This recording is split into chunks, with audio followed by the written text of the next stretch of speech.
There's been a deadly development in the near-month-long standoff at a wildlife refuge in Oregon in the US. One person's confirmed killed after a shootout, and the leader of the armed group has been arrested along with 7 others. They're now facing charges of conspiracy to obstruct the police.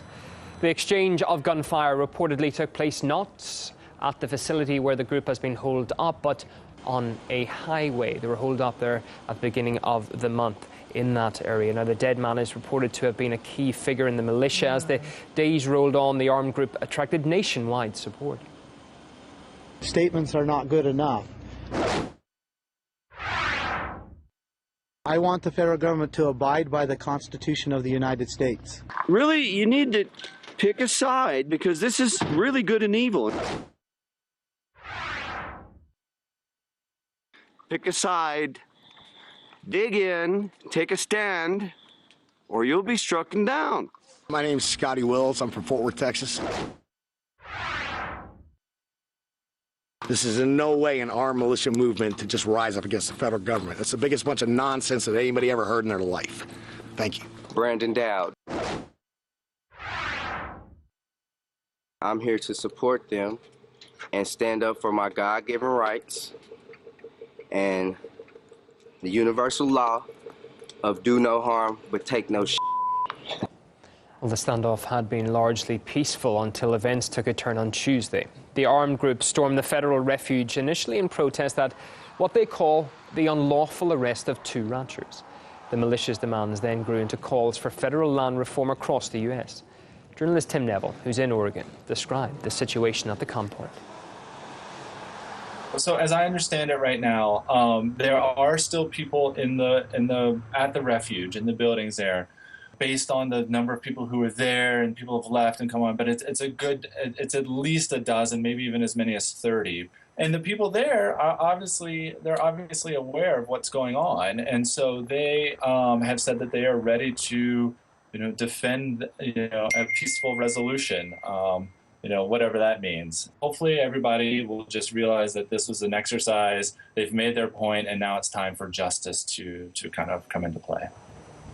Well, we managed to obtain video showing the detention of a journalist who supported the militia. There's no firearms in the car, sir. Please don't aim the rifle. Sir, no one's aiming a rifle. We're asking you to move back. This is a perimeter now. You need to move back.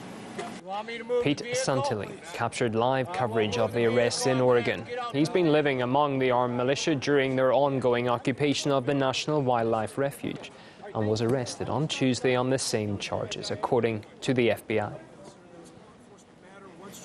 Well, the standoff in Oregon is entering its 26th day. An exclusive video from inside the occupied facility shows how the protesters have been surviving. And this right here, this room where you guys have supplies, was a weight room. It was a weight room. We changed it because it was snowing yesterday. We brought some dining tables in. And have you got a lot of people that have donated things and supported you guys? Everything you just filmed is donations. Okay. We do have a nation in distress. People are afraid to speak up and speak out.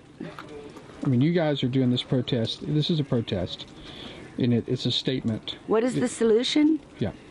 Nationally, everybody needs to start standing up and saying, no, this is our country, this is our land, this is our government, and we're tired of the way it's being run. Well, most of the militiamen have been openly carrying various firearms. Investigative journalist Arun Gupta, who's inside the compound, says the group are ready to pay the ultimate price to protect their rights. The reason I'm looking around is because there are people wandering around, militia members. What I've seen is a lot of them are armed. They're carrying all sorts of weapons, handguns, shotguns, semi-automatic rifles, and those are just the ones that are carried openly. A number of people have also told me that they're willing to die. So yeah, when they're saying they're just patriots fighting for their constitutional freedom, that's true, but you have to understand what they mean by that. In terms of the Constitution, they have a very radical interpretation, and they essentially want to abolish the federal government.